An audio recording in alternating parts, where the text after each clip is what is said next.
আফ্রিকার দেশগুলোর মাথার ওপর যুক্তরাষ্ট্রের বাড়তি শুল্ক আরোপের আশঙ্কা খাড়ার মতো ঝুলছে।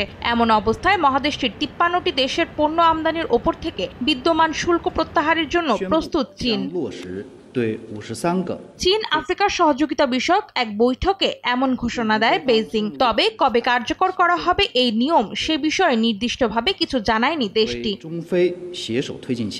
১৫ বছর ধরে আফ্রিকার সবচেয়ে বড় বাণিজ্যিক অংশীদার চীন। ২০২৩ সালে বেইজিংয়ে মহাদেশটির রপ্তানি ছিল প্রায় $১,৭০০ কোটি।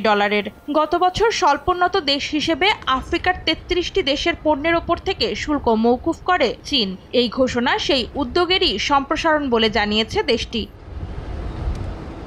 শুধু এসওয়াতিনি এই শুল্কমুক্ত সুবিধার বাইরে থাকবে, কারণ দেশটি তাইওয়ানকে স্বাধীন রাষ্ট্র হিসেবে স্বীকৃতি দেয়, যা চীনের এক চীন নীতির পরিপন্থী। বেইজিং মহাদেশটি থেকে বর্তমানে প্রচুর কাঁচামাল আমদানি করে, বিশেষ করে কঙ্গো ও গিনি থেকে। অন্তরা সেন, সময় সংবাদ।